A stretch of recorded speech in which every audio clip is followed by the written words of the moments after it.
limited media because of distancing, and some people think I did that on purpose. But we've been getting along with them reasonably well lately. I just want to thank you all for coming back, because you came back.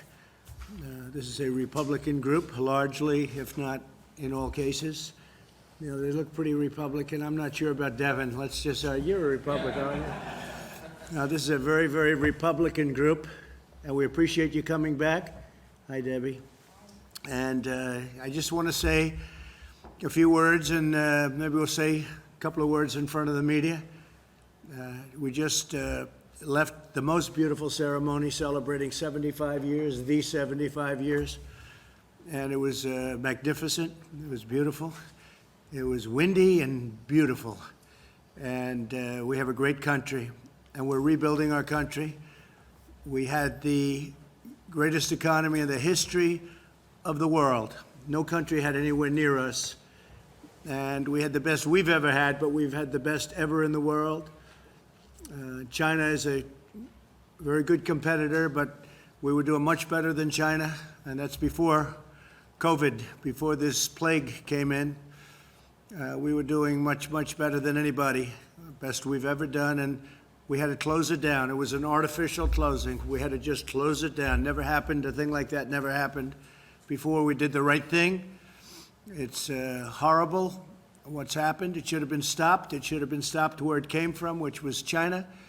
It could have been stopped easily and quickly, and for some reason they were unable to do it. I think they tried, but it got away from them, I guess. But it's a shame, and so many hundreds of thousands of people around the world have been killed, 184 countries. But we're going to build our country back, and we're going to build it back fast. This group of people, we all did it before, and we'll do it again. And we created something that has never been seen before. And if you are somebody that likes history, and I think everyone in this room likes history, you wouldn't be doing what you're doing. You would see that, and you would remember that this was the year that China was going to overtake us in the economy. If you go back 2 months, you would see that they weren't anywhere close, that we were going to be there many years of a very, if the right person sits in this seat, it'll never happen. If the wrong person sits in this seat, it'll happen in a period of a few years or less. It can happen almost immediately. So we are in a position where we have to start all over again, and we will start all over again, and we'll build something that was even better than we had before, recognizing that so many people have died. So many people have died. That's the one thing we can't do anything about, unfortunately. What I can say is if we did it the different way, if we went herd, if we just said, let's wing it, we would have been talking about numbers that would have been unsustainable and unacceptable. You look on the screens, you look on television today, and you see body bags, and you see mass graves, and we may be talking about 95,000 people ultimately. We may be talking about something more than that. But if you take a low number, 1.5 million, so you multiply whatever number we're talking about times 15, it would not be acceptable. It would not. It's not acceptable now. One person isn't acceptable, let alone perhaps 100,000. So we're going to rebuild it. We're going to rebuild it back as fast as we can. I think we're going to have an incredible transition, but transition leads to fourth quarter. Third quarter, I call it transition. We'll start to see it. It's already happening. People want to come back. I think everybody in this room realizes we have to come back. Otherwise, you have a broken country. You'll never be able to do it again. You'll never be able to build this miracle. It's a miracle what we did, what all of us did, and what many people before us did. You'll never be able to build it again. The people want to come back. You see what's going on at state houses all over the country. They want to come back. I think some people don't want it really to come back for political reasons, which is sick. But the people, the real people, the people that want this country to be great and great again, we can say. They want to get back. And we're going to have embers, we're going to have fires, we're going to have things to put out, and we'll put them out. We learned a lot, things that we had no idea 2 months ago. We've learned a lot over the last couple of months, and we're going to do a job like nobody's seen before. And I spoke with Angela Merkel today. I spoke with Prime Minister Abe of Japan. I spoke with many of the leaders over the last 4 or 5 days. And so many of them, almost all of them, I would say all of them, not everybody want to admit it, but they all view us as the world leader, and they're following us. You look at what we've done with ventilators. We started, and we had no ventilators. Nobody thought in terms of a ventilator. It's like, and I say it all the time, it's like building a car, and other countries don't have ventilators. And we became so successful at ventilators and building this very complex machine, very expensive machine, but very, very complex to have it right, to do it right. Highly computerized, very technologically significant. So we built, and we built, and we built. And they took other factories for totally other purposes. And now we have 9 factories that are throwing out ventilators at numbers that nobody can believe. It was really, there's not been anything like that since the Second World War, where we did the same thing with other types of product. And we're giving thousands and thousands away to other countries that are people dying because they don't have ventilators and they're not equipped to do what we did. So we're giving thousands and thousands of these ventilators away to many countries that have suffered greatly. Italy, France, Spain, so many countries. And Nigeria called. Tremendous problems in Nigeria, tremendous problems all over. And so they're very happy. In addition to that, we're building stockpiles for ourselves. So if this disaster ever happens again, we have plenty. Some of the governors, we're working along great with almost all of the governors, but some of them, they needed ventilators. Now it's testing, and we have testing at a level that nobody's ever done before. Every leader tells us the same thing. In fact, they want to know, what are we doing? But you don't hear that from the media. You never hear that. But what's happened with testing is incredible. So as of this morning, we've done 8.5 million tests. And yesterday alone, in one day, we did 300,000 tests. And that's an incredible tribute.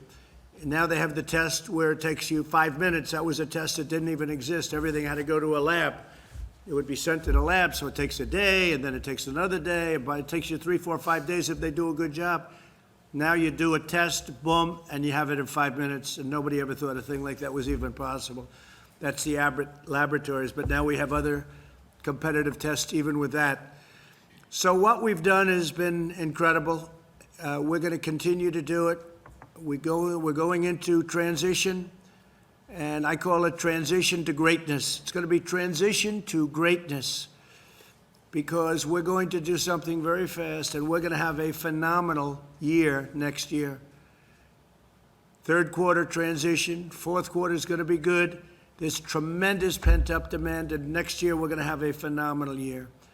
And with that, I think maybe I'd like to go around the room, and you could introduce yourself and say a few words, and then after that, the media will leave, and we'll have some discussions among ourselves, okay? Please, why don't we start? I think I know this gentleman, huh? And by the way, Kevin has done some job. He should have had the job a long time before he had it.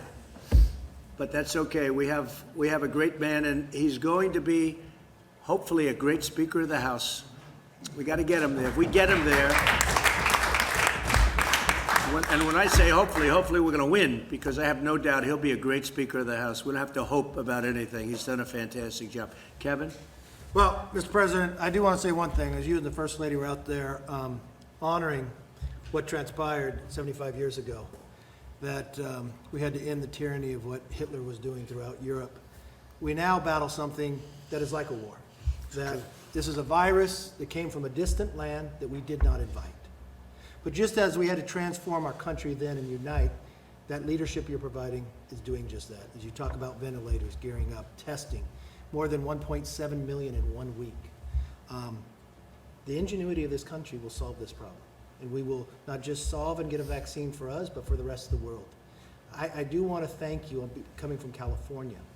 I know I have a blue state, I know I have a governor, but the way you've worked together, watching you send those Navy ships to New York and to California, build those hospitals in a time of need, I do want to thank you on behalf of everyone in California. Thank you for the very work you've much. done. Great state.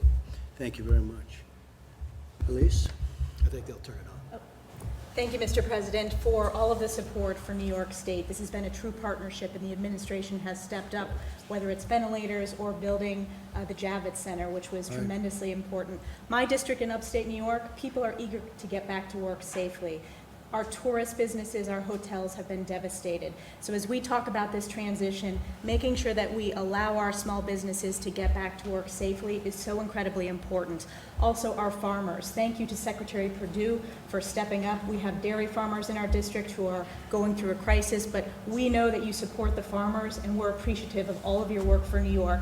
And I know you've worked effectively with Democrats and Republicans in New York State, so thank you. Thank you very much. And so for the farmers, you know, we gave $12 billion 2 years ago from China through tariffs because they were targeting our farmers. And then we gave $16 billion, and this year we're giving $19 billion to the farmers.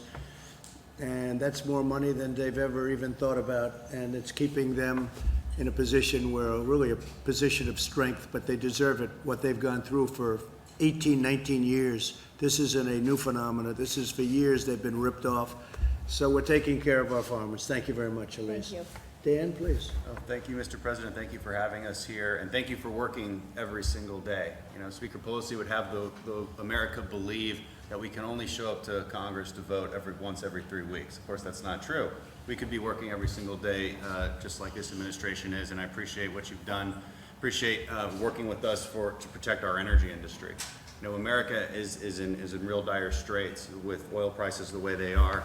We're deeply worried about that in Texas, and your administration's been excellent to work with on that front. We understand how important energy independence is to our nation. Now, Texas is reopening, and I think it can be a model for the rest of the country as we step out of retreat and move to actually confront this virus head on and get people back to work.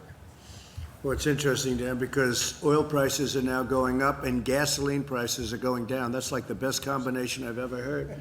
So our millions of people in the energy business, I think, is going to be, you know, that's moving up. But you look at those gasoline prices and they're really coming down. So I don't think I've ever seen a combination like that. It's going to be very good. A lot of good things happening in energy. Jared, you should say something because you headed up our whole ventilator problem that this country had. The cupboard was bare when we took it over. People don't realize it, they don't want to say it, but the cupboard was bare, that we had nothing. And I could say that for the military too. Dan would know that almost better than anybody, and the folks that are so much and so well versed on military, but our military cupboard was bare also. We had obsolete equipment, we had old equipment, and now we have we've never been in a position like this. We have the best equipment in the world, all made in the United States.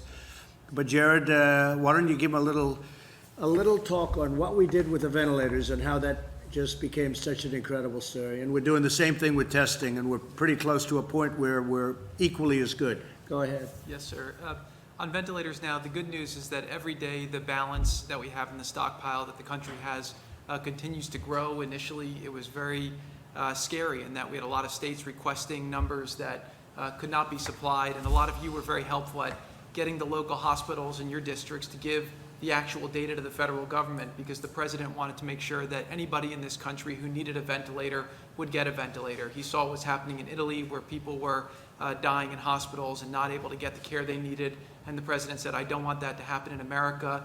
Deploy every resource that we have, get all the intel we have, and let's do our best to try to make it work. And we were able to make it work thanks to your leadership. And then what we were also able to do is use the Defense Production Act at the president's urging, and we were able to contract 11 different ventilator companies. Last year, America made about 30,000 ventilators. This year, we'll make about 150,000 in a 4-month period. And so we're in a place right now where we're doing well. A lot of our allies, the countries that are friendly with America, are starting to get ventilators from us, and we have more than enough to take care of all the American citizens. So it's been a great success story. And on testing, the numbers continue to grow. We have all the supplies that we need to do it.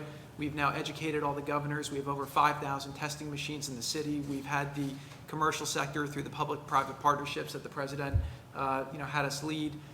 Those have now identified over 5,000 machines. We've done DPA on swabs, so we're making a ton of swabs. We have reagents. We have transport media. We've been working with all the governors to help them with the National Guard on how to better collect samples. And so we're seeing those numbers starting to really rise. And when you look at the number that America's done relative to any other country, we're 2 to 3 times the next number. So on an absolute basis, the job that you've led on that has been absolutely tremendous, and that's giving the tools to America to start opening up these counties and allowing Americans to get back to work. Thank you, Jared. You've done a great job. Someday people are going to appreciate it. They say, oh, he's a relation. Well, he's a relation. If he wasn't a good relation, I'd get him out of here so fast. Sometimes we have a problem, Louis. I say, get Jared on it. Great job, Jared. Thank you. Smart guy. So here's another smart guy. So Devin, I think I thought about Devin more over the last couple of days than anybody else, because this guy would come in and he'd tell people what was going on, and nobody believed it because it was not believable. It wasn't true that they would be doing a takeover of a presidency illegally and all of the illegality that was going on. And he was the first one, our superstar Jim, and all of us will admit this guy was just, he wouldn't stop. Devin Nunes, he wouldn't stop. He saw it before anybody, and you deserve a medal. You deserve the equivalent of Pulitzer Prizes. They ought to take the Pulitzer Prize away from all of these phony journalists that got a Pulitzer Prize, and they were wrong. They were wrong on everything, and now they've been proven wrong. I saw where Clapper, not a smart guy. How do you have not a smart person heading up intelligence? How does that work, right? You have a man who is not smart, and he heads up intelligence, and that's possibly what happened. They ran away with it, but he knew what was going on, and I'd watch him on television. He'd say the worst things. And now I know why Shifty Schiff, dishonest, corrupt politician, why this guy didn't want these papers exposed. Because all these people said under oath, where they go to jail if they lie, they were totally, no, I didn't see any collusion with Russia. I saw nothing. No, I said, but he was on television before and after saying there was massive collusion, like Putin was my best friend. We had no calls to Russia. We had no calls from Russia for years. And all of a sudden, we have this great friendship. And by the way, getting along with Russia is a great thing. Getting along with Putin and Russia is a great thing. And stuff like this makes it impossible. And that leads to very bad things, very bad things. But I have to say that Devin was incredible. He understood it. He understood that it was a hoax before anybody else knew what was happening. And then I have to say, the people in this room took over and did a hell of a job with you, right? They had guts. They had guts like nobody's ever seen before. I want to thank you on behalf of our country, and I'd like to have you say a few words. Well, thank you, Mr. President, and it's unfortunate what you had to live through for the last 4 years. Yeah. From your campaign to your presidency, and I appreciate your kind words, and for all the folks in here who have worked so hard getting to the bottom of the Russia hoax situation. Let me just talk a little bit about the situation our country's in now. I know you're well aware. We've had 6-7 weeks here of keeping people inside their homes. We've learned a lot about this virus. There's still a lot more we need to learn. We need to learn what our friends over in Asia were doing at the time that this virus was taking off, and the issues with the World Health Organization. And I believe with your new pick, with John Ratcliffe, member of the House Intelligence Committee, member from Texas, he's going to do a great job getting to the bottom of this, and I think leading the intelligence agencies through what have been some pretty dark times over the last few years. And I think we should say Rick Grinnell has done a great job, too. In fact, John Ratcliffe called up 2 days ago. He said, you know, I'm really looking forward to this, but I don't know if I can top the guy we have in there right now.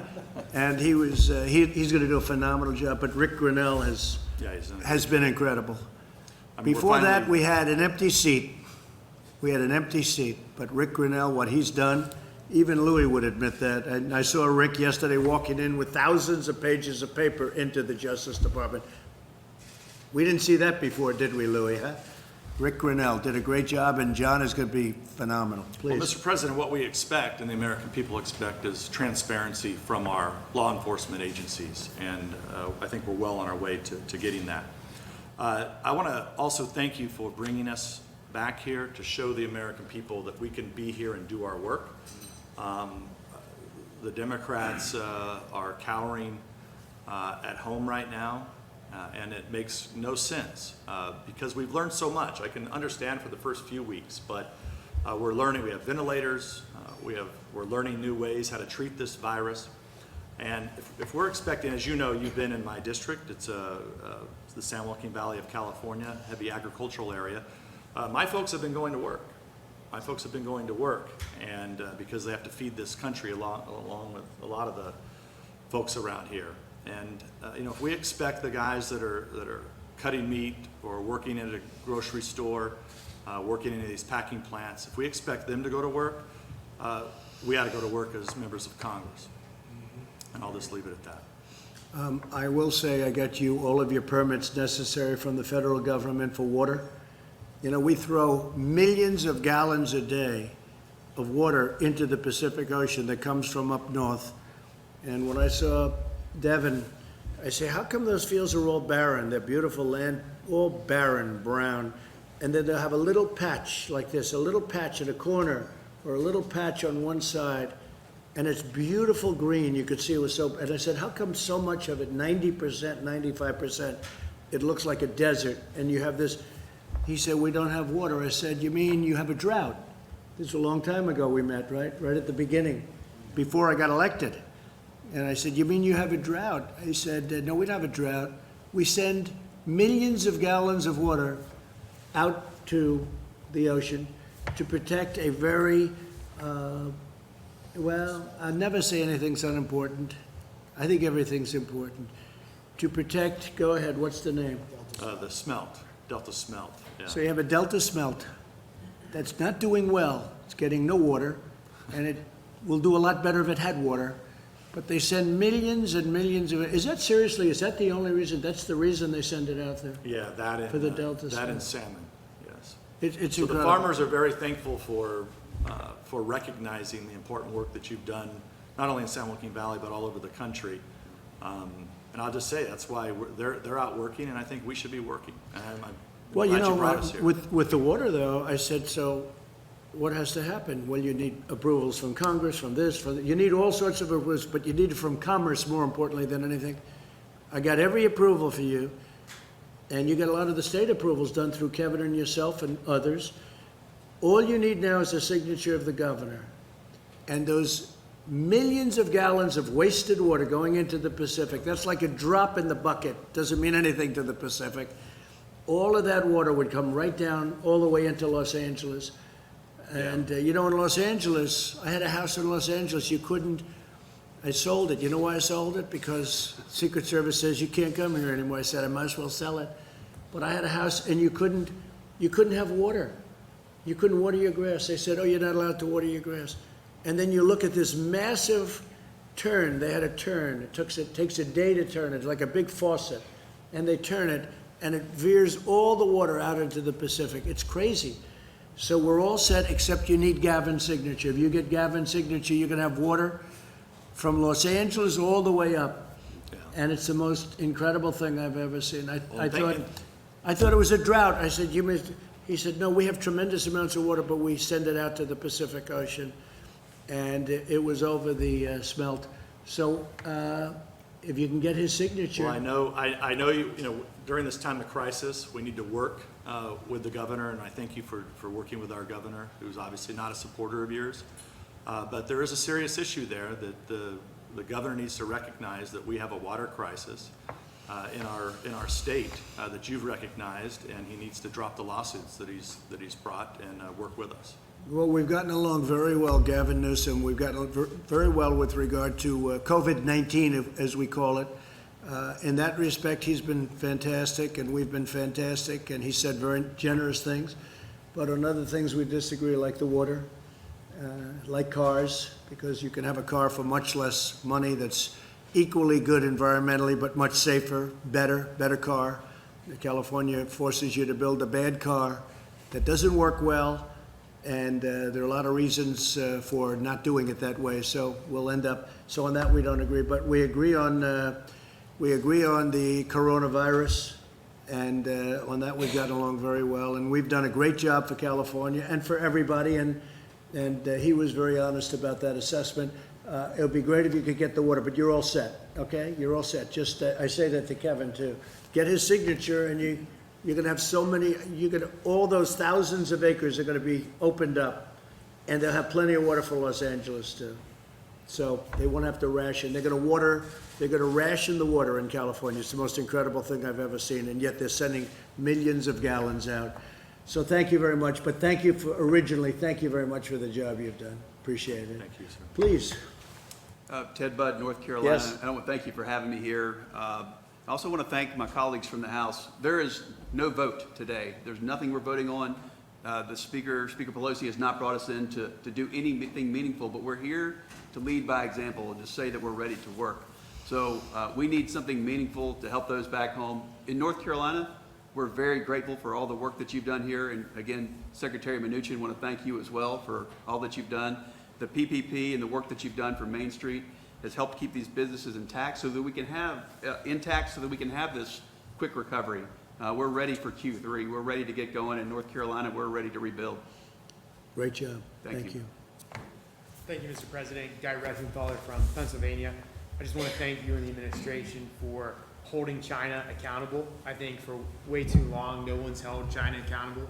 And the fact that we're looking into the World Health Organization and how they really work hand in glove with the Chinese Communist Party to cover this virus up in the early days is absolutely shameful. So thank you for bringing attention to that. In Pennsylvania, we're having a really hard time because the governor has had such draconian shutdown measures. We're now #1 in unemployment claims, but we're only #5 in terms of population. Instead of protecting the most vulnerable in nursing homes, where you had 65% of the deaths, if not more, in Pennsylvania, he just had a draconian measure, one-size-fits-all approach that lacked any kind of nuance, and it's destroying our economy while at the same time leaving the most vulnerable exposed to this virus. So thanks for calling out the governors that are going too far with this and calling for America and Congress to go back to work. So what the Democrats are doing in Pennsylvania is a disgrace, okay? It's a disgrace. Thank you very much. Thank you. Mr. President, Mark Green from Tennessee. Great to see you again. Thanks, Mark. Thanks for your leadership. This COVID-19 thing has been unprecedented. It's a challenge to both the world and the United States, our country. A challenge made worse by China and the delays in information to us, the deception. I mean, China lied and people died.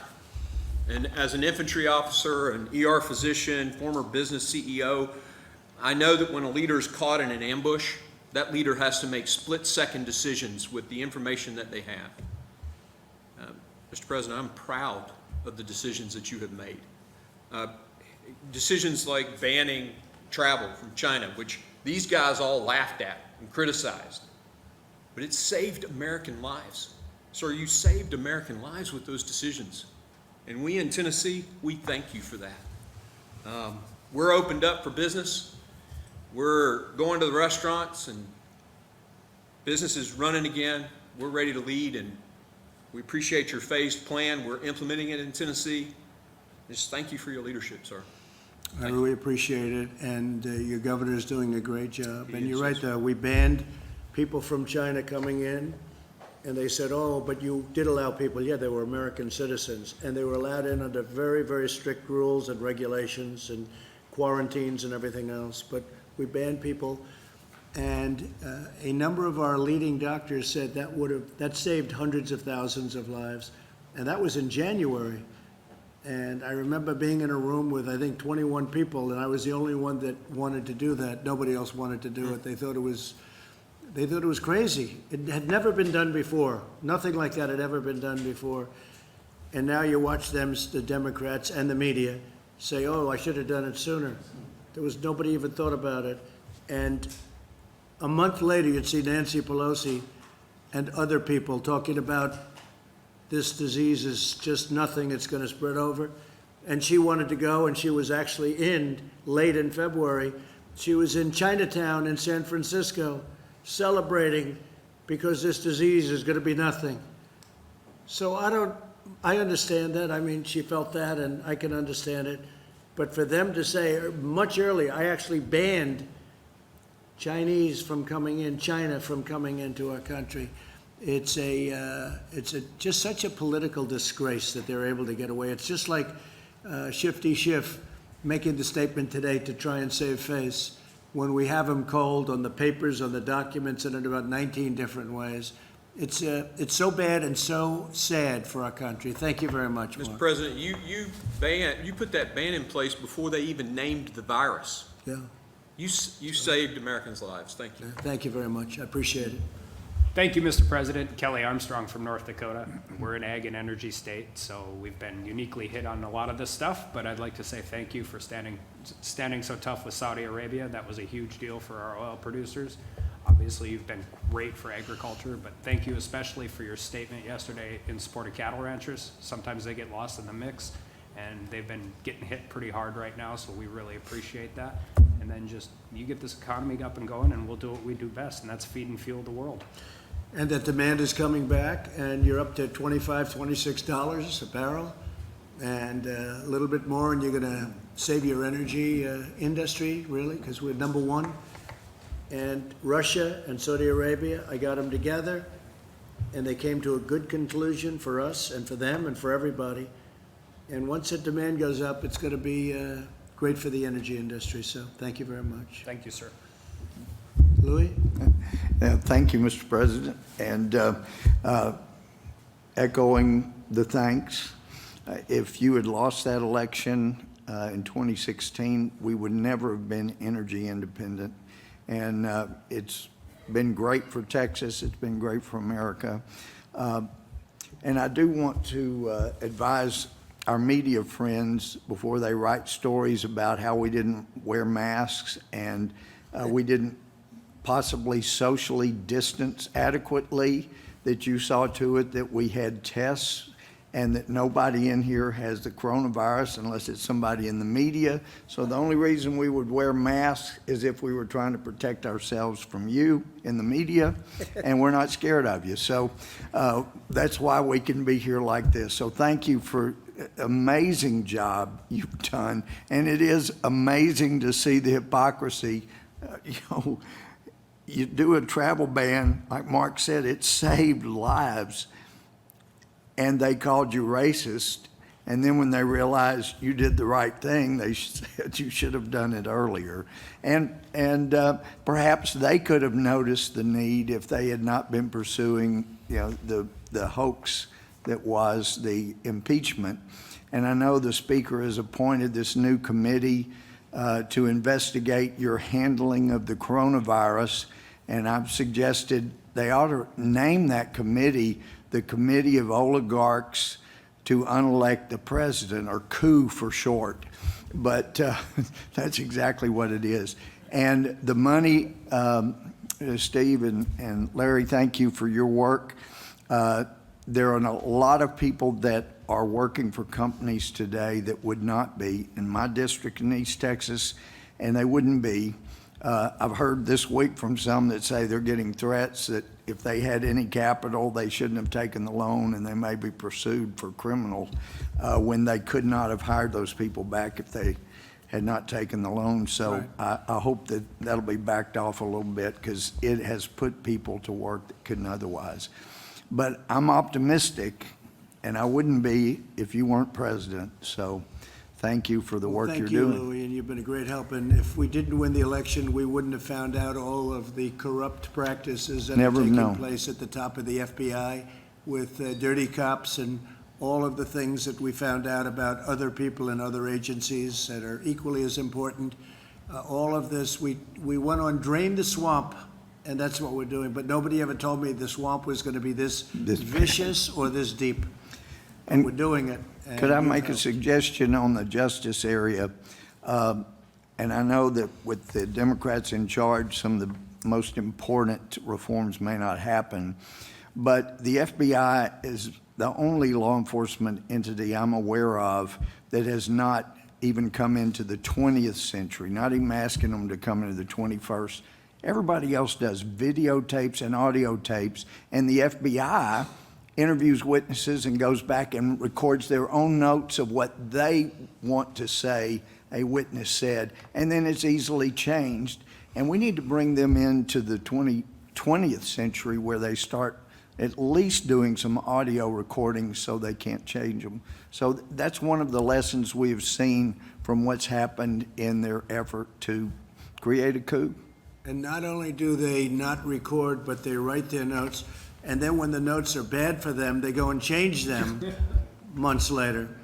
This is a corrupt deal that's been going on. Yep. And we caught them cold, and now we have to see what happens, but Bill Barr has done a great job. He's a strong guy, and he's done a great job, and not easy. He's fighting a lot of fights, but he really has been great, and we appreciate it. But you're right about that. I said, I'd like to hear a tape of what the interview was, and they said, well, no, it was just, and they write it out like scribble. Yeah. It's crazy, and then they change it. And they change signatures, they change everything. Say we don't have the old one. It's one of the most incredible things, isn't it, huh? Yeah. Thank you very much. Thank you. Appreciate it. The most Well, powerful guy. Dan, most powerful man. I just want to thank everybody in this room for the past 3.5 years for supporting our president and the administration and everything you've done. This man goes 18, 20 hours a day. As many of you know, he's the most transparent president in history. He's the most accessible too. There's nobody in this room that can't call or get through to him, mornings, evenings, midday. But we love you all, and thank you so much on behalf of everybody here in the White House for everything that you've done supporting our president. It means the world. Thank you. And what a job he's done too, right, Mark? He's been amazing, and he does it himself. I remember when I was running, Crooked Hillary had 28 people. I had Dan, and Dan blew them away. It wasn't even a contest. And we have now, I guess, 6 different sites, platforms, and we have numbers that these people don't have. They don't even come close to it. So when they write false stories, we can go around them, and it's very important to be. Who needs it? I wish we didn't need it, but unfortunately, we have to do that. We have to have that because we don't get an honest press. Please, I'll tell you, Gates, you've been something. He's out there, Devin, right? He's out there fighting. Thank you, Go Mr. ahead, President. Matt. Your team is here. We're ready to work, and we are inspired by our president. I have observed your willingness to work with anyone. I saw the Democrat governor of New Jersey categorize the administration's response as extremely responsive. I've noted on our calls that our Democrat colleagues in the House, like Tom Suozzi and Jimmy Panetta, have made contributions reflected in the great work that Jared has done on testing and that Secretary Mnuchin has done and that the chief has done as well. But I have to say, Mr. President, I'm deeply concerned about what we're seeing from the Democratic leadership, because in the last several days, they have been caught in a terrible lie. Not only was there no collusion, we now know that the leaders of the Democratic Party knew that there was no collusion at the beginning and willingly lied to the American people anyway. Now we see that they're reverting to their old playbook.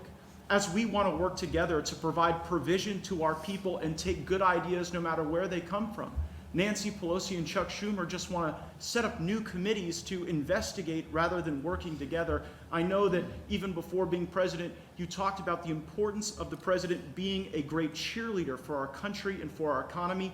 I note, and I know in the jobs report today, we can see that even the people who have been furloughed or who are on unemployment now, they're optimistic that this is the team that will bring America back. What advice would you give us to try to have our Democrat leadership behave more like the governors you've worked with and some of the rank and file colleagues who've made helpful suggestions, rather than just reverting to their hatred and their lies to cover their tracks for their last set of lies? I think they've been doing it so long and gotten away with it for so long prior to us, and they had that 8 years, the Obama 8 years, that have been absolutely terrible. If you look at the Justice Department and what's taken place, you look at the FBI and what's taken place, and frankly, prior to that, a lot of bad things went on. All we can do is keep winning, and if we keep winning, eventually they're going to come around one way or the other. May not be in that form, may not be them, because I'm not sure that you can do that with them. Tremendous dishonesty from Schiff and from others, and they know it's going on. They know these are not stupid people. They know it was a hoax. They know better than anybody in this room it was a hoax. They set it up. They're not aggrieved. I watched Shifty Schiff, 9 inches around the neck. And I watched this guy, uses the world's smallest collar, right? But I watched him, I guess this morning, talking about, he acts so aggrieved, so aggrieved. He knows he got caught. And not only caught, if he weren't in the halls of Congress, he'd be in jail because he made up phony stories and phony speeches and phony everything was phony. He's a sick man. He's really a sick man, and he's a corrupt politician. So I wouldn't count on somebody like him. But I think overall we have some really good support. I've had great support from Democrat governors. I would say almost all. And in some cases, look, Andrew Cuomo the other day said that we have done a phenomenal job. That's a nice statement, phenomenal, that's a good word. It's true, but we've had great support, and Gavin Newsom, the same thing. He said something, the equivalent of that. So we can work with them, but I think this group is perhaps beyond repair. They're sick. There's something wrong with them. Mark, please. Well, Mr. President, I know I speak for you, but I just want to thank all of you for setting the example and coming back to Washington, D.C. It's time that we send the message to the American people that we're open for business, we're ready to get back, and we're ready to support a president who has been willing to take the bold moves each and every day to make sure that America's first. So thank you for allowing me to serve, and thank all of you. Well, I have to, before I introduce Jim, I have to say, so we had all of the great NCAA teams here just prior to COVID. Otherwise, they wouldn't have been able to come. But we had all of the teams, and one of the teams was the top wrestlers in the country, all the champions, NCAA wrestlers. And I saw him, and I immediately knew it was a wrestler. I could see there was a little action going on with those ears, and the muscles were coming out of the shirts, and I could see by the jawline. And I walked up with Jim Jordan, and they didn't give a damn about the president. They said, that's Jim Jordan. You don't know what a great wrestler, NCAA champion and a great wrestler. And they saw him, those wrestlers saw this guy, and they said, sorry, President, I got to say hello to him first, right? So Jim Jordan, and he's a champ, he's a winner, he knows how to win. Thank you, Mr. President. The exact same time that we learned what we did about General Flynn, the exact same time we learned that there was absolutely no basis for the entire Mueller Russia investigation that the FBI did, that very time, Nancy Pelosi sets up a select committee to come after you again. And so we just need to understand, guys, that they're never going to stop. But in spite of that relentless attack we've seen from them, Mr. President, we appreciate your leadership. We appreciate your entire team's leadership, getting things done for the American people. And I think, as Dan said, I appreciate your work ethic. I know how hard you work for the American people.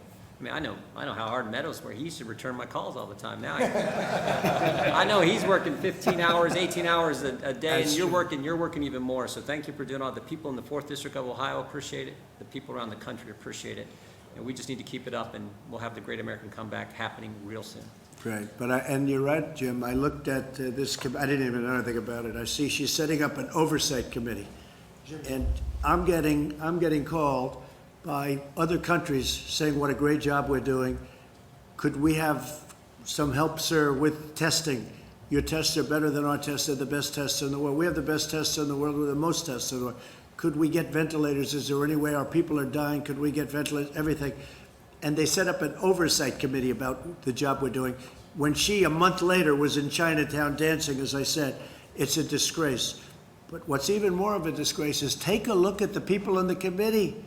They're the greatest Trump haters in history.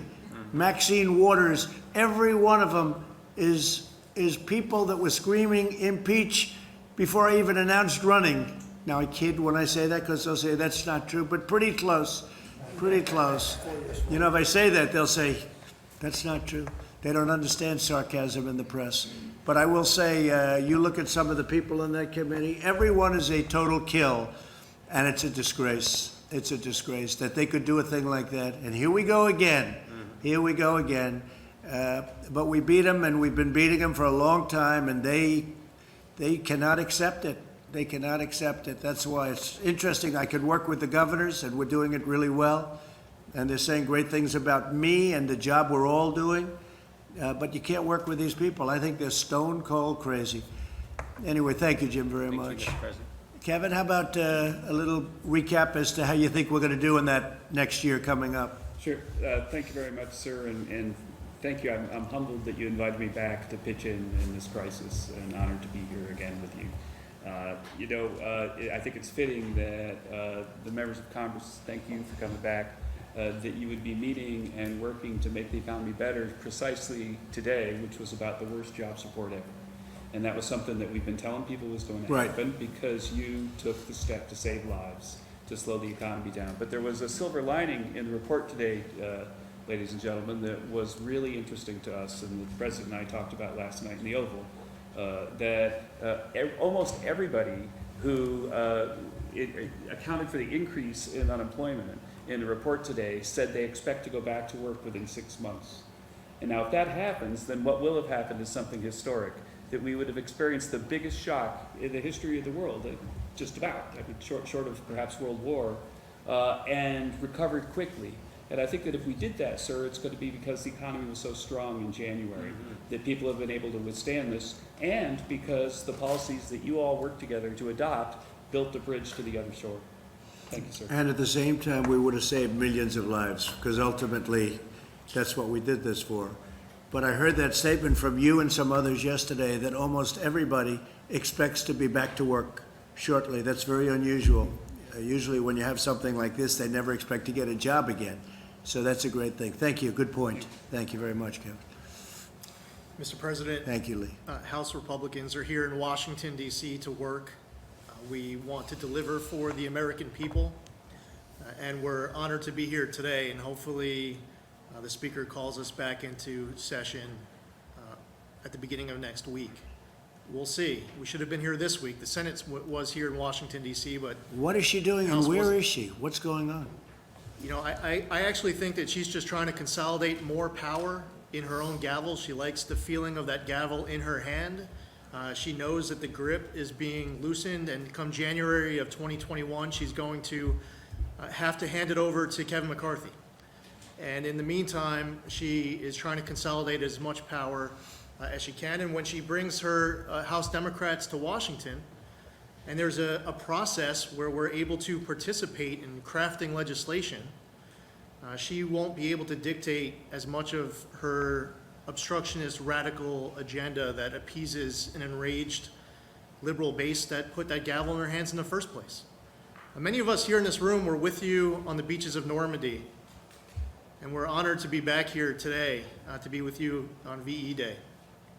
And not just as a member of Congress, but also as an Army veteran, I want to thank you for all of your support for our military. And in so many ways, our military was weakened before you got into office. And we saw a troop strength reaching levels that were pre-World War II levels. It wasn't just in troop strength, but it also was with our equipment. And whether it's support of the military, preparing our troops to win, understanding that you don't send our troops into battle unless they're sent to win. You send them to win or you don't send them at all, and you know that. And you've been following these principles of understanding our enemies don't respect weakness, they only respect strength. And as someone who's still in the Army Reserves, and knowing right now that we have men and women abroad, they can feel when they go to sleep at night, their parents can feel good when they go to sleep at night knowing that you have their back. And our greatest generation that fought for our freedoms and liberties 75 years ago, they fought for that flag and our Constitution and made this conversation today possible. I saw them when they were with you in Normandy. Those veterans calling out to you from that backdrop like they were 18 or 19 years old again. They just wanted a moment to share with their president, just to get a thumbs up back. They were little kids, even though they saved the world. And I want to thank you not just for setting up our military for success, but taking care of our veterans, because when they come home, they should be treated with the love, dignity, respect they deserve on behalf of a very grateful nation. As a New Yorker, I want to say thank you for what was a phenomenal effort to deliver for us during this coronavirus outbreak. Between Suffolk and Nassau County, we had well over, as of right now, over 70,000 positive cases of coronavirus. Between the Comfort, the Javits Center, field hospitals, Army medics, When New York State asked you for public testing, immediately approved. They asked for private lab testing, immediately approved. They asked for semi-automated testing, immediately approved. I remember getting on the phone with Mark Meadows. We needed ventilators. The 4,000 ventilators show up within 48 hours. I remember getting on the phone late, it was 10, 11 o'clock at night on a Saturday with Jared. And we're talking about how the stockpile in Suffolk County was out of regular-sized N95 masks. The next day, you're here in the White House talking about how you're sending hundreds of thousands of N95 masks, and they arrive within the next 48 hours. And 250,000 surgical masks show up instantly. I get on the phone just a couple weeks ago with the Secretary of Treasury about the municipal liquidity facility that was set up to talk about how there's a need out there for a county like mine, not quite 2 million. We have a population of about 1.48 million. We didn't qualify for the municipal liquidity facility. Secretary Mnuchin, the night of getting the last bill passed, he is on the phone and he's working to take care of our issues. So with what Jared has done, and Admiral Polacek and Avi Berkowitz and others who were involved in that effort on the PPE, I want to say thank you. The Boeing Dreamliner is bringing PPE in right now that Suffolk ordered, and it's just a huge help. And the last thing I would say is this, and I stated the point about not just as a member of Congress, but also as a military veteran, thank you. I'll also say as a Jewish veteran, what happened to me when I was with you on Normandy, and many others who support you. And it happened again this morning when I put out a message about today being the 75th anniversary of VE Day. I got attacked as a Jew for supporting you. And the things that they were saying about you was so highly offensive to me. And there has never been a president ever who's had the back of Jews in this country and around the world like you have. And whether it was moving the embassy in Israel to Jerusalem, and signing the Taylor Force Act into law, and recognizing Israeli sovereignty over the Golan Heights, but most importantly, fighting anti-Semitism here at home.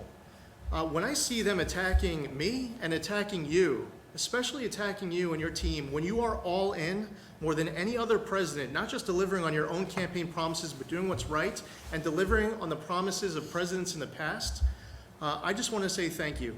And the Speaker, we all should be in the same foxhole right now, with our rifles pointed in the same direction. And we're all here in the same foxhole with you, with our rifles pointed in the same direction. But unfortunately, while you recognize that the enemy is coronavirus, the Speaker believes that the enemy is you. And I believe that's really important for the Speaker to look around this room right now of people who serve in the House of Representatives who want to work today or in Washington today, that she needs to get her conference back here to fight for the American public as hard as we do. And I thank you for your leadership on all accounts and delivering for New York in what truly was a phenomenal way. Thank you, Lee, very much. Appreciate it.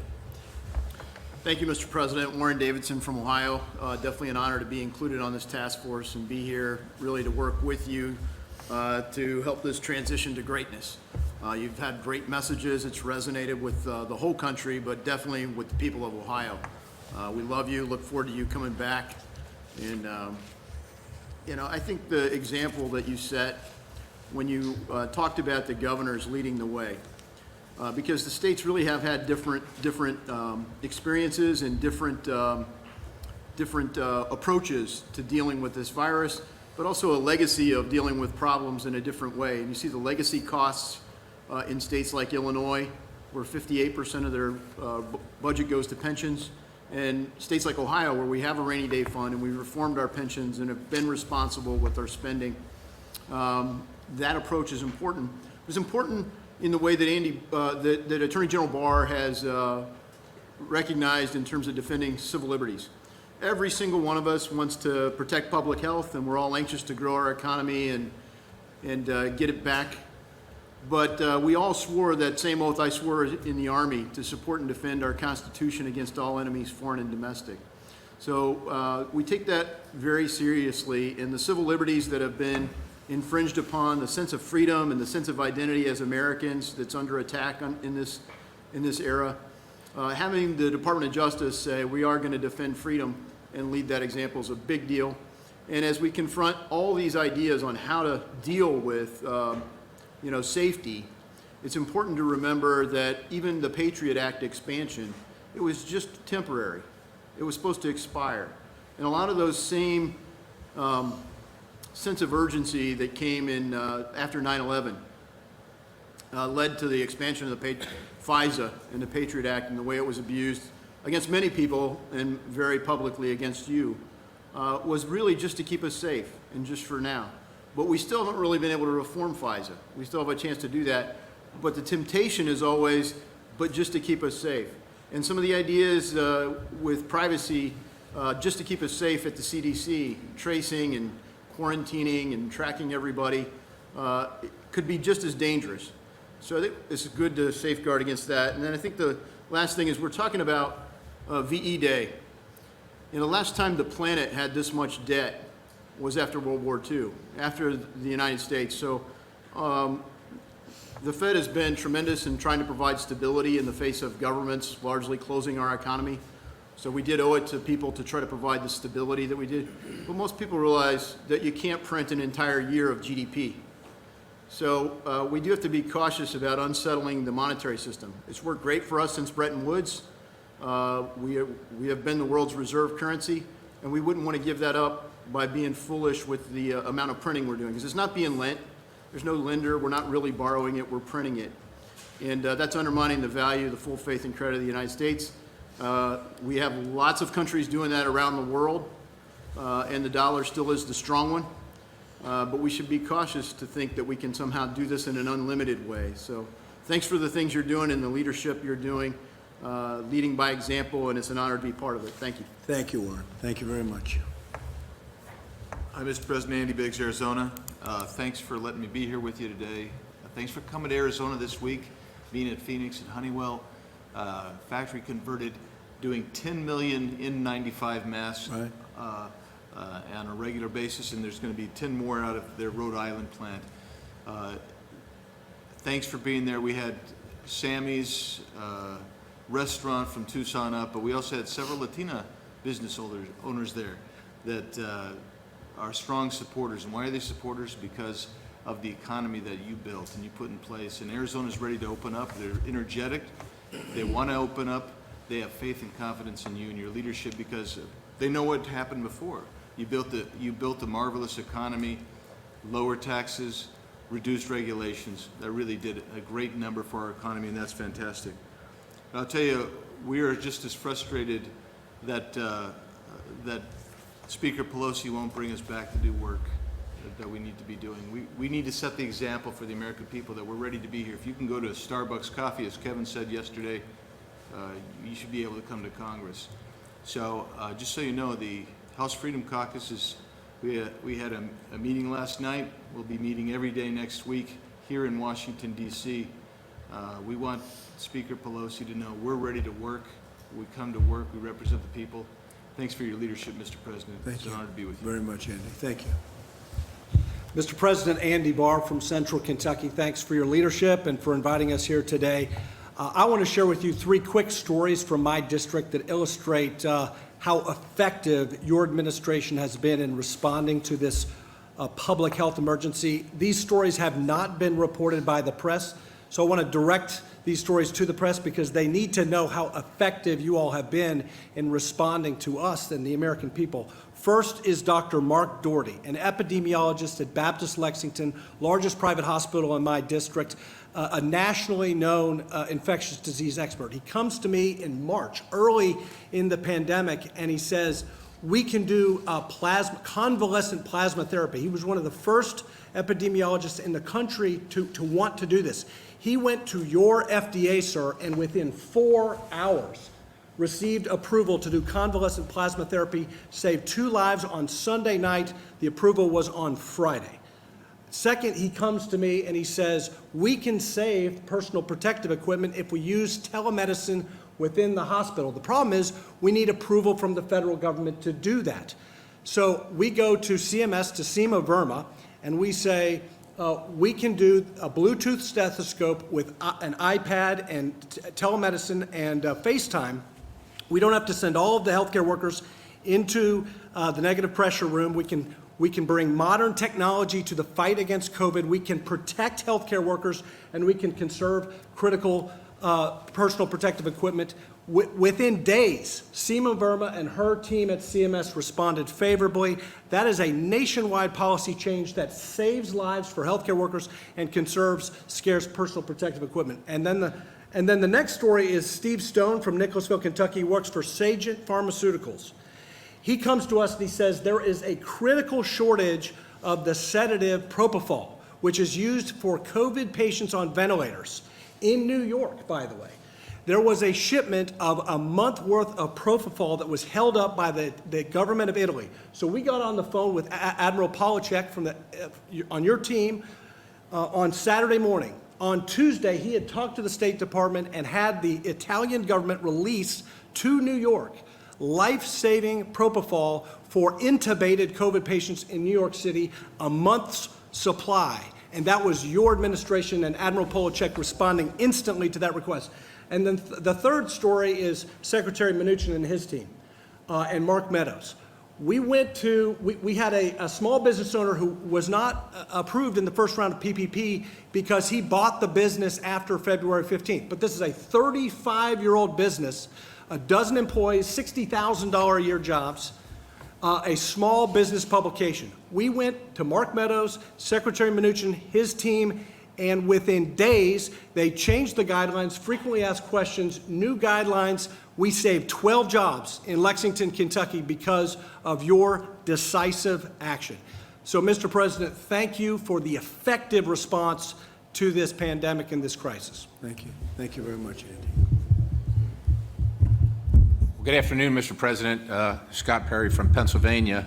I want to first thank you for acknowledging those NCAA championship wrestlers from Penn State. Jim Jordan, of course, as you know, is a big fan of those Penn State wrestlers.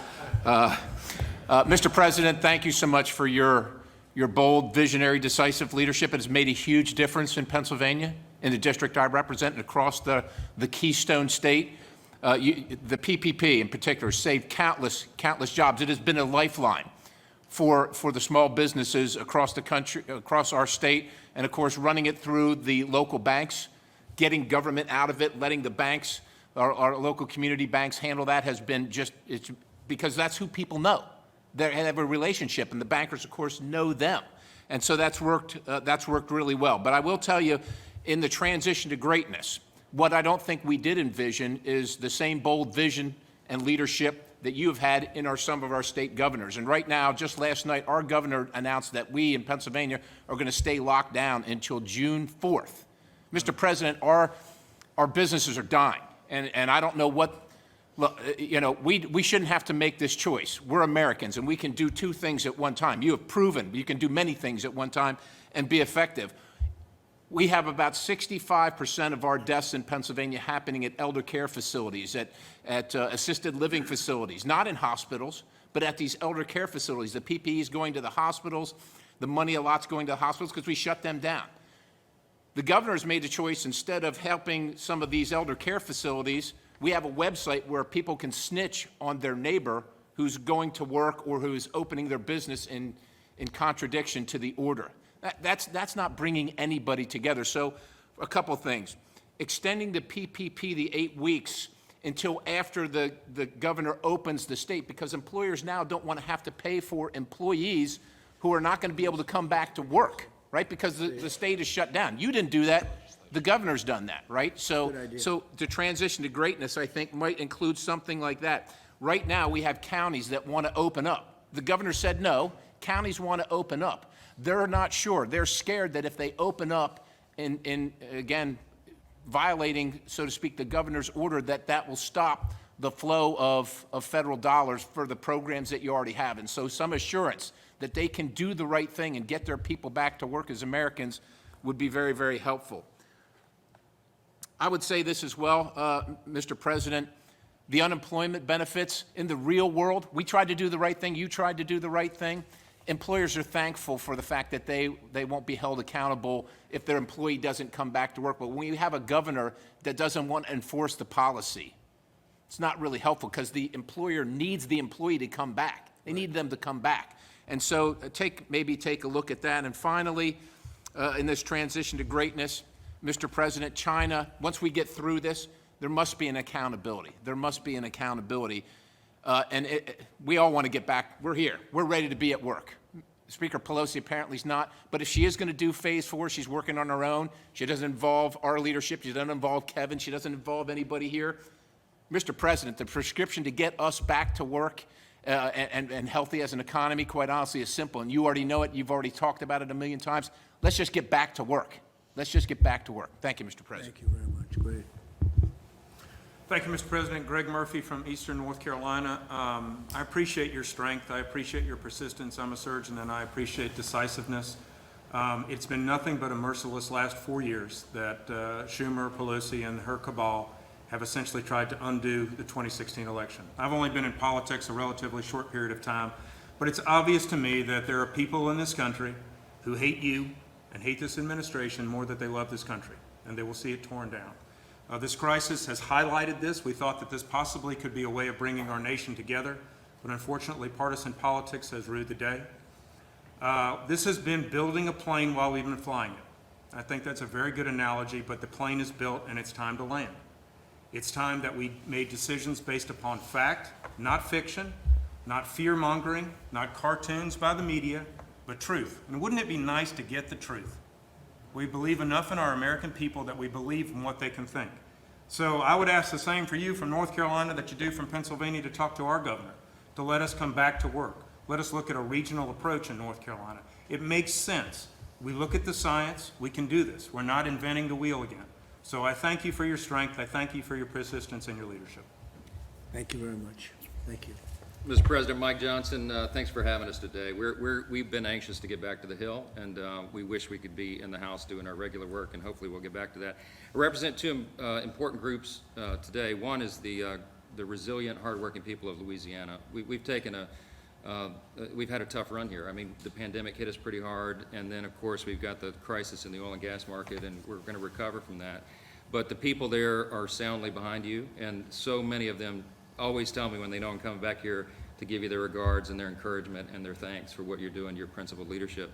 I would echo what's going on in Pennsylvania, North Carolina, Louisiana as well. Our governor's keeping us shut down, and our free market needs a chance to thrive, and if we can do that, we will. It needs to be a region-by-region basis. The second group I'm here, I guess, representing this morning is the Republican Study Committee, you know, the largest caucus of conservatives in Congress.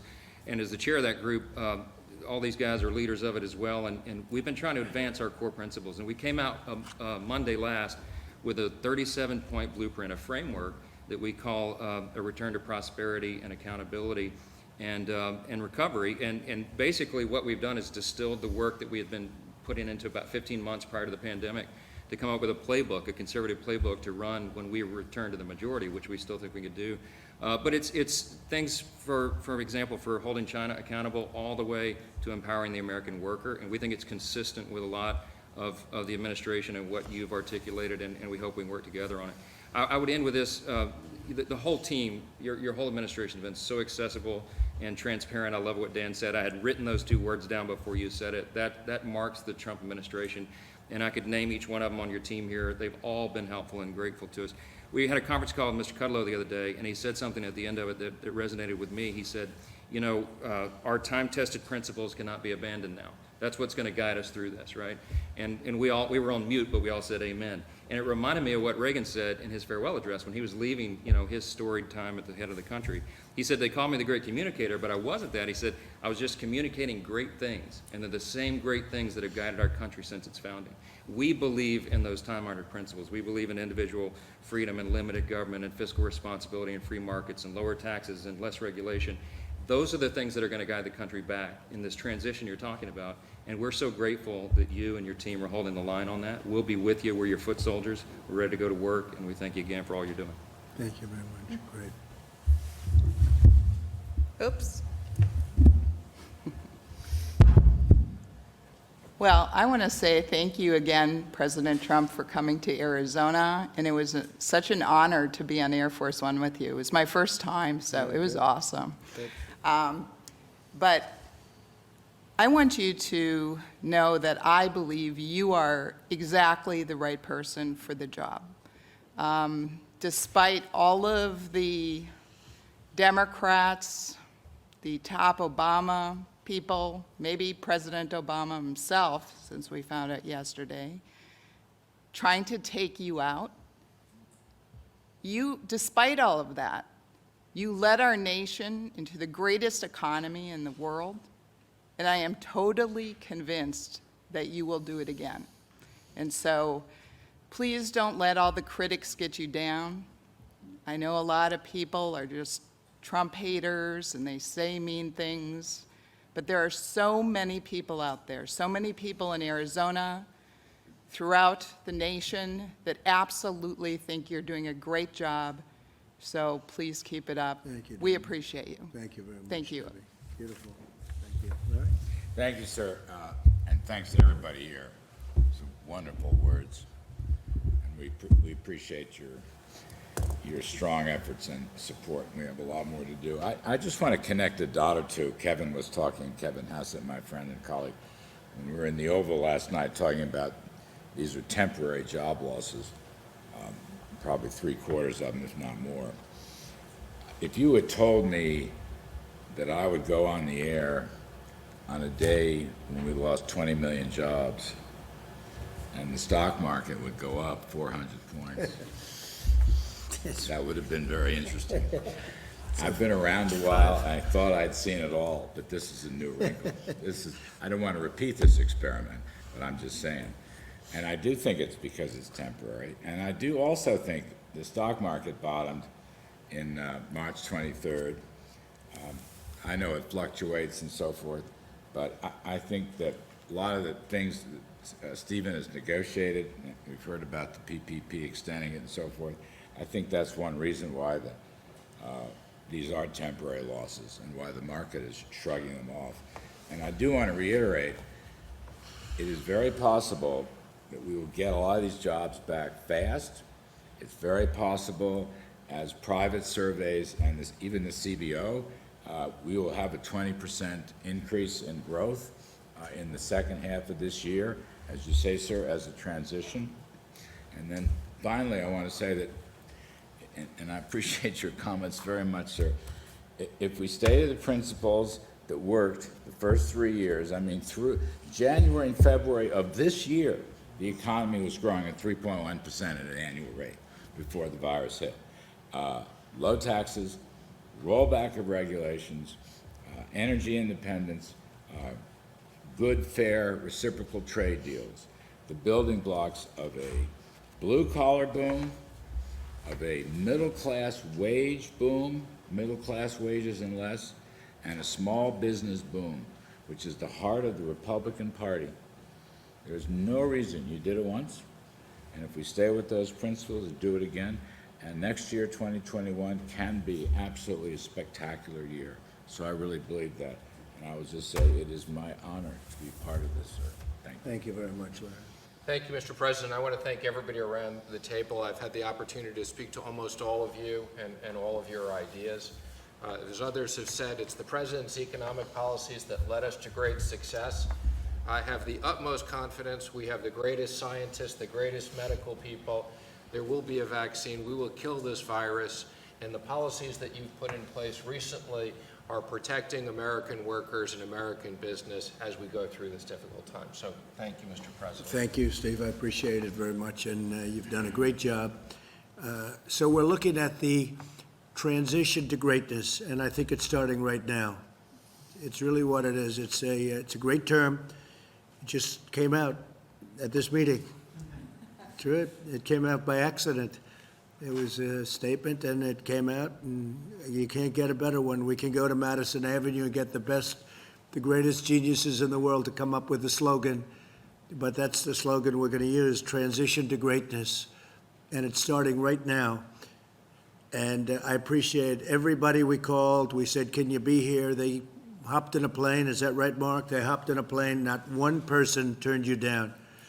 This was just a quickly set up meeting because the Republicans want to be here. And the Democrats have to come back and they have to get it going. And they're asking for things that they didn't ask for up front, but it's what they wanted. And they want things, and we're happy with what's gone on. We got what we needed, and but at the same time, we want to do what's right for the country.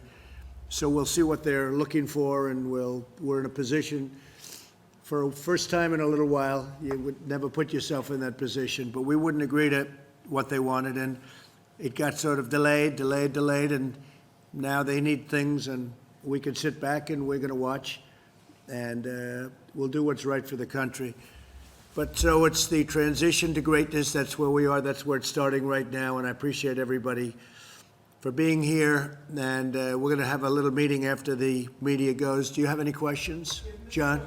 Can you bring us up to speed about the member of the Vice President's staff who is now tested positive for coronavirus? This is now the second staffer in the West Wing. Yeah, well, I don't know much about it. Does anybody want to talk about it? She's a wonderful young woman. Katie, she tested very good for a long period of time, and then all of a sudden today she tested positive. She hasn't come into contact with me. She spent some time with the Vice President. It's, I believe, the press person, right? You'd say press person. So she tested positive out of the blue. This is why the whole concept of tests aren't necessarily great. The tests are perfect, but something can happen between a test where it's good and then something happens and all of a sudden she was tested very recently and tested negative. And then today, I guess, for some reason, she tested positive. So Mike knows about it, and Mike has done what he has to do. I think he is on an airplane going to some faraway place, but you'll be able to ask him later on. But they've taken all of the necessary precautions. I understand Mike has been tested, Vice President, and he tested negative. Mr. President, but if this can happen here at the White House, 2 people tested. It can happen anywhere. It can happen. So You see where it People happens. feel confident going back to work then? No, because, well, then it would happen anyway, whether you did go back to work or whether you didn't go back to work. In fact, I saw a statistic come out of New York yesterday that was pretty strange, that most of the cases are coming from apartments and coming from homes. What was that all about? I think they said 66%. Did you see that? That was given by Governor Cuomo, that they're coming out of the home, right? So it can happen anywhere. It's a very elusive enemy, a vicious enemy, an elusive enemy, and I think more importantly than anything with this one, it's probably the most contagious enemy that anybody has seen.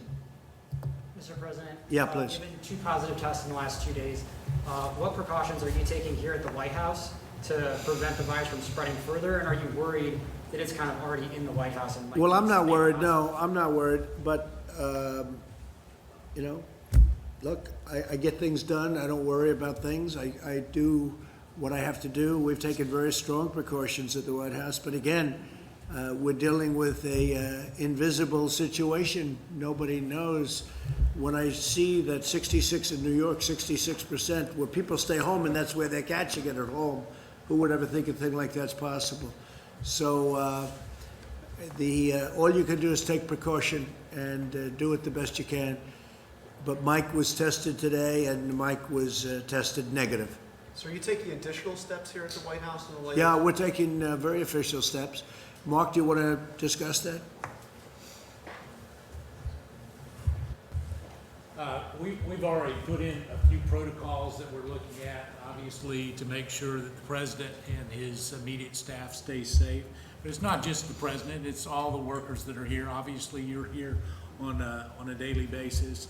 But the protocols that we're putting in place puts a stronger emphasis on making sure that we do the mitigation that we need to do to make sure they're safe. I don't want to get into all the procedures that we have embarked upon, but I can tell you this is probably the safest place that you can come to. All of you, as you know, have to be socially distanced from the president. His meetings that he has are done with a social distancing plan in place. Outside of that, we may take some additional precautions as it relates to the vice president and the president in terms of just making sure that the people that come in contact with both of them are done, that it's done in a way that makes sure that we keep the president safe. Additionally, every member that came here today, they were tested, just in case there's a closer contact than we might have. But we put in some additional protocols over the last 48 hours, and we'll continue to monitor. Mr. President. Are you satisfied with the measures that have been taken so far? I really am. Look, I understand what we're dealing with. We're dealing with something very serious. And the fact that you have it doesn't mean that it doesn't go away. All right? You can have it and get through it very easily. Some people have a harder time. Most people get through it. Some people are devastated by it. But the fact that you get it doesn't mean, I've had numerous people say they have it, and a couple of days later they're better. Some people say they have it, they think, and there's almost no symptom. Other people have it and bad things happen. So, but for the most part, when you have it, you get better. And supposedly you're immune, although they're not 100% sure about how long that immunity lasts. And is there, Mr. President, is there a reason why people just aren't wearing masks at the White House? Well, they are. People but that they're not, sir. no, people that are serving me are. We have The not people- seen anyone wear a mask around you, sir, in the last 2 weeks. So I can speak to that. You know, as we look at this, the people that are in close proximity to the president obviously have tested negative. The mask that you wear is generally to keep other people from being infected.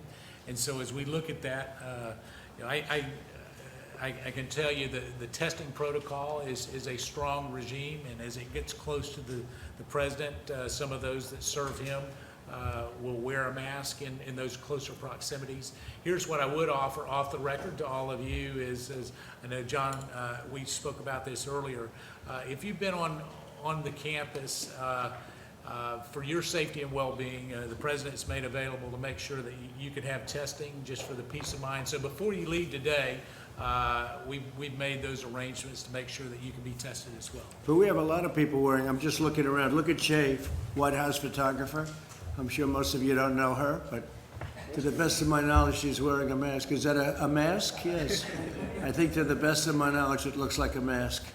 Mr. President, could you clarify the status of the Phase 4 negotiations? Earlier, Larry said that they were being paused and potentially for a couple Well, of we're in weeks. no rush. We're in no rush. When you see jobs The out, Democrats, why are you in a rush?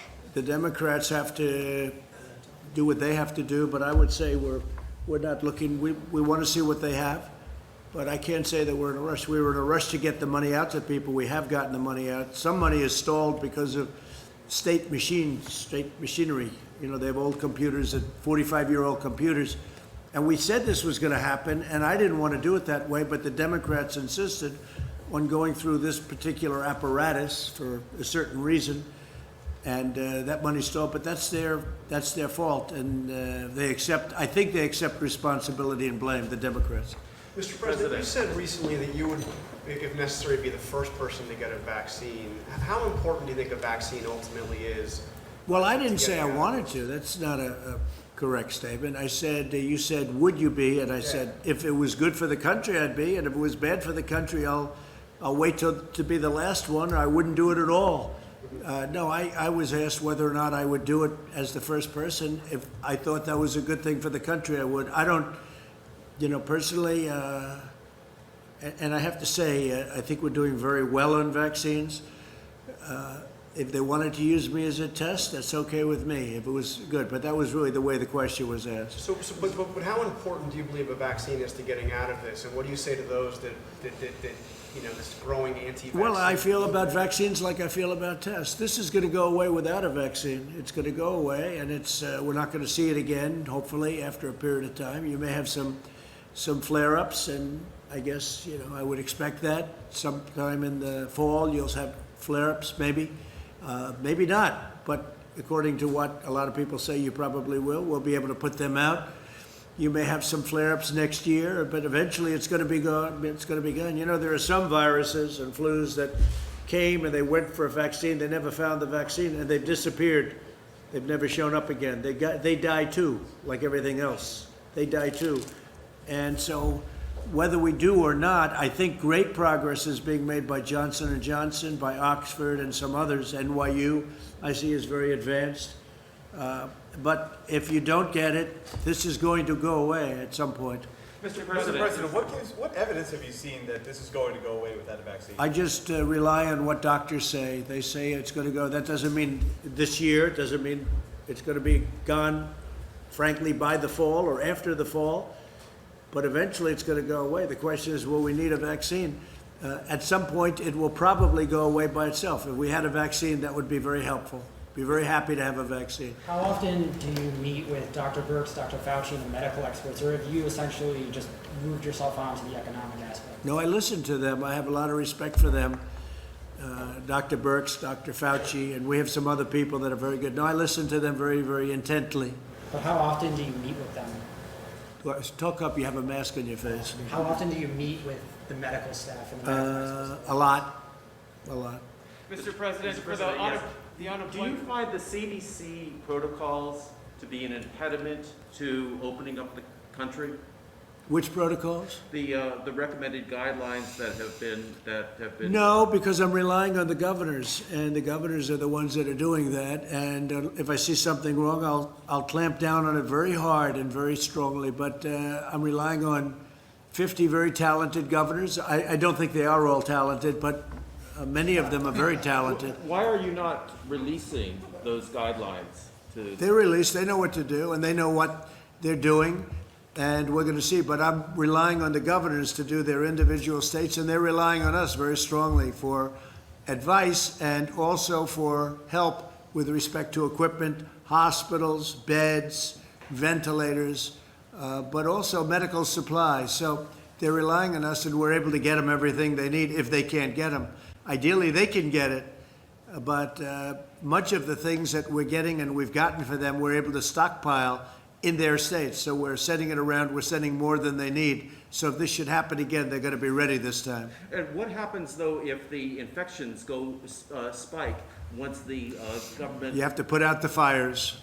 Then you're going to have to put out the fires, and the governor should be able to do that. Mr. President, you said the third quarter would be a transition and the fourth quarter would be good. Where do you expect to see the unemployment numbers at that? Well, I think the unemployment numbers are going to go way up. And the statement that Kevin made is incredible. Everybody expects to have a job back very shortly. That's not a normal situation. You go into a bad economy, deep recession or worse, nobody expects to have a job ever again. Everybody expects, I saw that chart, almost everybody expects that they'll be working again. This was an artificial turning off of a tremendous economy. We did the right thing because we saved millions of lives, probably millions of lives. But this was just all of a sudden one day we had to turn it off. When we turn it back on, which we've just started doing, I think it's going to come back blazing. I think next year has a chance to be one of the best years economically we've ever had because there's tremendous pent-up demand. So if unemployment's at 14% now, perhaps going as high as 20%, where do you think that will be in the I think the number is going to be a great number. I'm not going to say exactly what. I can say over a period of time it's going to be where it was, maybe better. Can't get much better. We were at 3.5%. But it will be, I expect it to be where it was. The demand is going to be tremendous, and next year is going to be a tremendous year. Fourth quarter is going to be very good, maybe better than that. The transition is going to be very interesting, but you're going to see some very good numbers coming out of the third quarter. It's a transition. I call it the transition to greatness. We're going to have a great year next year. But You'll see. We can get dug out by the third or fourth quarter of this year economically? Well, the third quarter, we're moving in that direction. Right, I would say it's starting right about now. We're going to start moving in that direction. But the third quarter will be, I think it's going to be very good. It's going to be a very good indicator, but it's going to be very good. But it is a transition quarter. The fourth quarter is going to be good. It could be maybe more than good, Kevin. And next year is going to be, I think it's going to be a really powerful year economically. Mr. President, Larry said this morning that he expects the May unemployment numbers to also be problematic, to be very high. What are you and your administration, these lawmakers, what are you Well, the May numbers, we haven't started coming out of it. And what are you all doing to provide relief to workers over well, the we're next doing a 6 lot. weeks? Look at all the money. We took $2 trillion and we're spending it all over because we want to have we're throwing money at it. And over the years, they've learned that's much better than not doing it. Look at 1928. In 1928, they raised interest rates and they raised taxes. How did that work out? Not too good. Not too good.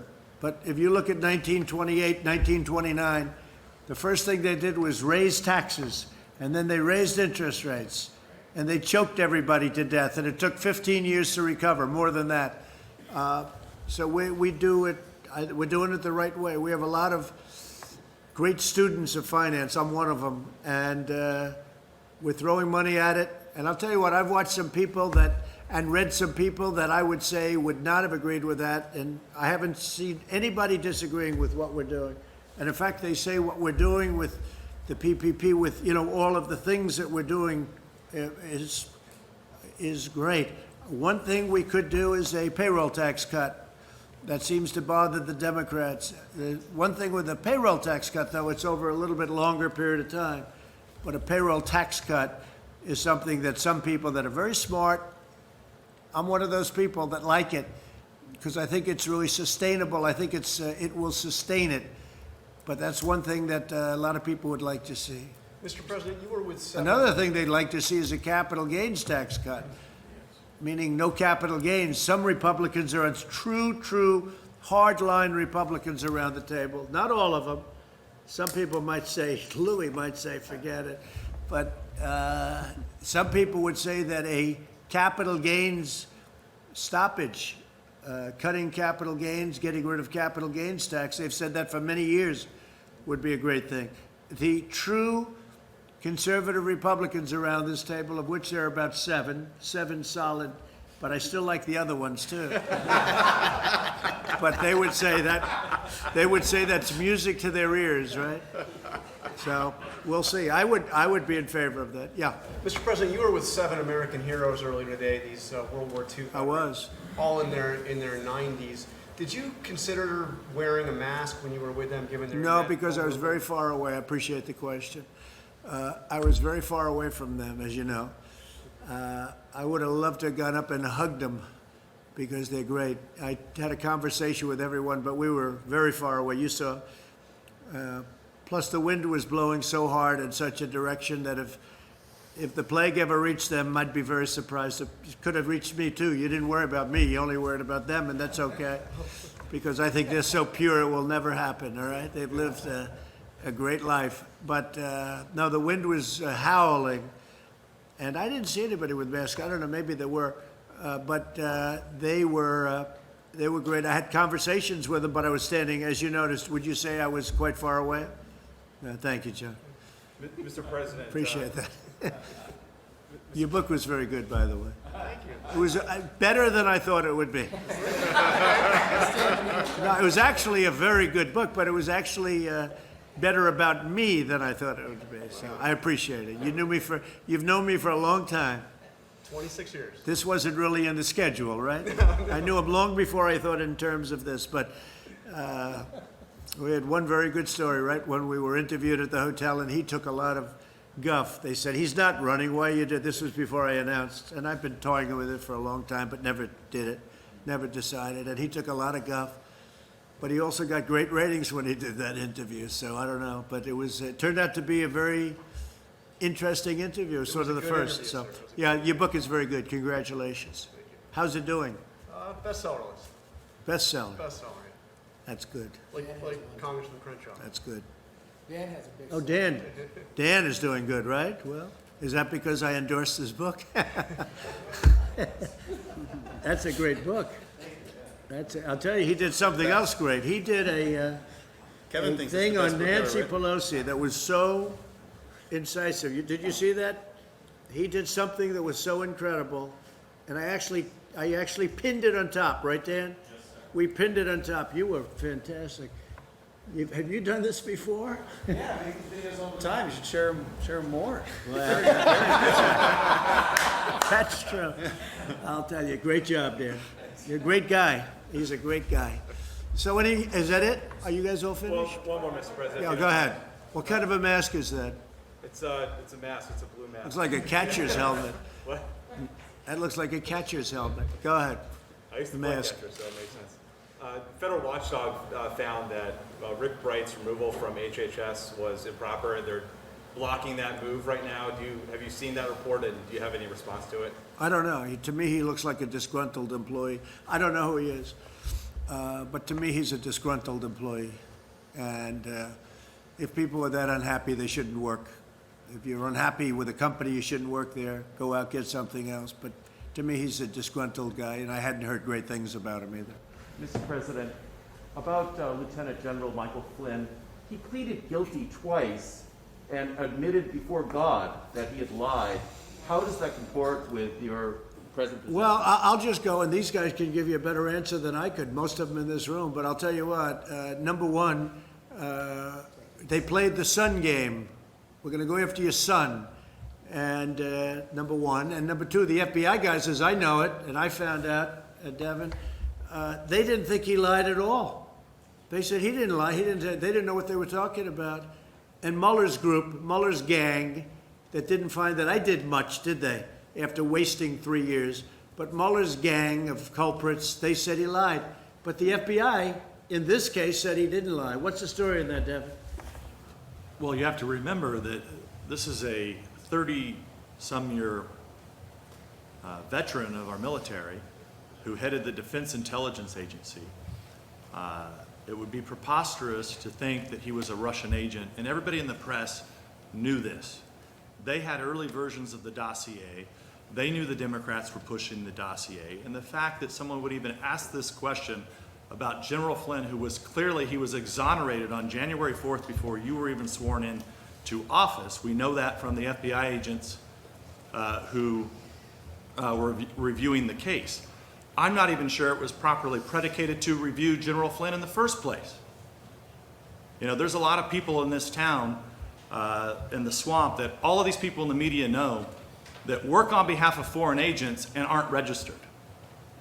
And General Flynn, who's a 30-year war veteran, the way that he's been treated, the way his family's been treated, the way that he's lost his livelihood, he lost his house, and I think the American people owe him a debt of gratitude, and this government owes him and his family an apology. When you have anything on Flynn?